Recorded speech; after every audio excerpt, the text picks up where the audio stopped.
Organogenesis. Menurut Zulkarnain 2009, organogenesis adalah proses perkembangan pucuk atau akar adventif dari dalam sel-sel kalus. Proses tersebut terjadi setelah periode istirahat pada pertumbuhan kalus antara saat pengkulturan eksplan dengan terjadinya induksi.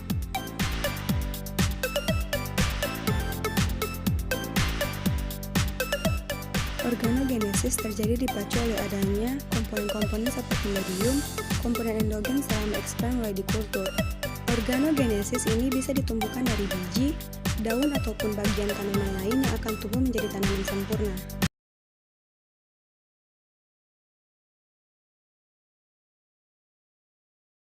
Assalamualaikum, selamat berjumpa di kuliah pembiakan tanaman bab organogenesis dan embriogenesis somatik.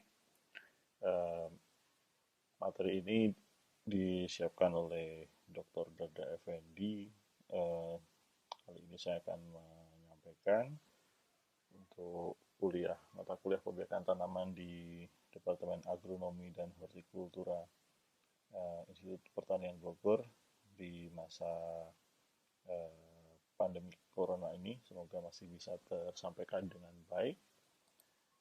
Jadi seperti kuliah pada minggu sebelumnya, ya, di dalam metode perbanyakan in vitro yang kemarin kita sudah pelajari sistem pre-existing meristem, ya. Nah, hari ini di nomor 3 dan 4 kita akan membahas mengenai organogenesis dan embriogenesis. Organogenesis ini dapat diartikan sebagai pembentukan organ, namanya saja organogenesis. Jadi seperti daun, tunas, akar. Nah, nanti kita akan lihat ini bisa terjadi baik secara langsung dari eksplan maupun dari kalus. Jadi ada beberapa kasus di mana ketika kita mendapatkan suatu eksplan, kemudian eksplan tersebut bisa langsung tumbuh menjadi suatu tanaman yang normal, utuh, memiliki organ tadi seperti daun, tunas, dan akar. Tapi ada juga tanaman yang dia tidak bisa melakukannya secara langsung, sehingga harus dediferensialisasi dulu, kemudian membuat kalus atau kumpulan sel, ya, kemudian terdiferensiasi menjadi organ-organ jaringan maupun organ untuk membentuk suatu tanaman lengkap. Nah, biasanya tunas lebih mudah terbentuk dibanding akar, ya. Jadi ilustrasi di samping, ya, mengilustrasikan bagaimana nanti kita akan lihat perjalanan, ya, dari sebuah sel yang belum memiliki kompetensi untuk merubah menjadi suatu jaringan sampai akhirnya dia bisa muncul menjadi primordia. Nah, jadi seperti ini.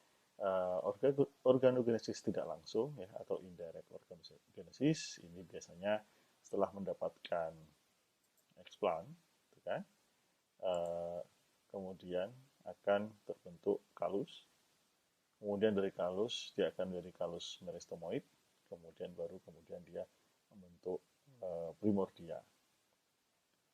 Nah, ini tahapannya. Jadi seringkali kita ketika mendapatkan eksplan ini tidak bisa langsung membentuk tunas, gitu kan, ataupun bagian tanaman yang lain. Namun dia harus melalui proses yang disebut dengan dediferensiasi, ya. Kemudian dia membentuk sekumpulan sel yang dengan adanya induksi dia kemudian terdeterminasi untuk menjadi suatu kelompok sel tertentu, kemudian dia terdiferensiasi menjadi organ. Jadi di dalam organogenesis ini ada tahapan dediferensiasi, ya, ada tahapan induksi, dan tahapan diferensiasi lagi. Nah, peran auksin sitokinin di dalam in vitro ini menjadi penting karena ini bisa kita gunakan untuk menentukan, ya, arah dari eksplan atau nanti bisa bentuk kalus, kita arahkan kemana. Tidak selalu ketika membentuk kalus ini adalah hal yang buruk, dan tidak selalu ketika kemudian langsung membentuk tunas ini adalah hal yang baik. Jadi ini tergantung dari keinginan kita, program kita, Apakah kita akan memperbanyak tanaman secara massal dulu melalui kalus? Karena juga itu bisa lebih efektif karena space-nya kecil, kebutuhan media juga tidak terlalu besar. Anda bisa bayangkan dalam satu masa kalus itu banyak sekali sel di situ ya. Bahkan kita bisa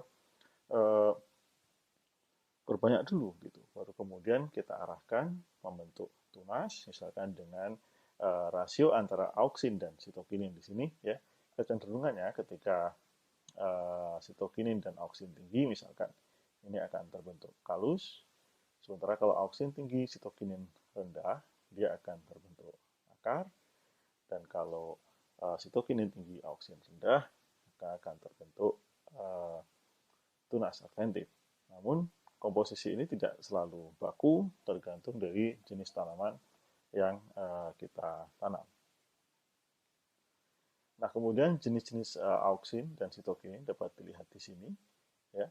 Yang terkenal tentunya IAA, ya, IBA, 2,4-D, dan lain-lain. Yang di bawah ini adalah auksin dengan aktivitas yang kuat.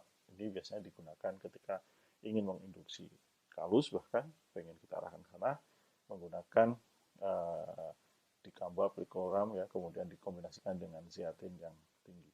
Kalau pada kondisi yang normal saja, biasanya kita menggunakan auksin dan sitokinin yang seperti IAA dan TDZ atau BAP. Ini adalah yang secara aktivitas dia lebih rendah, ya, tidak terlalu kuat menurut saya, dan dari sisi harga mungkin menjadi lebih ekonomis. Nah, jadi biasanya seperti ini. Kalau kombinasinya auksin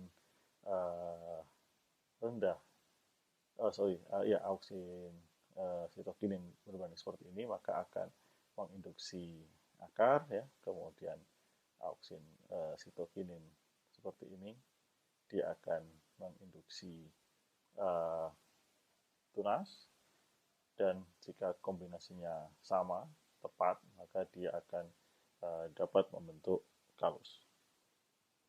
Nah, ini contoh saja, ya, beberapa kombinasi antara BA dan NAA, ya, pada nanas misalkan bisa menghasilkan Anda lihat, dapat dilihat di sini ada yang kuat kemudian dia membentuk struktur menyerupai sudah tanaman, tapi ada juga yang masih kemudian dia berupa kelompok-kelompok kalus lagi,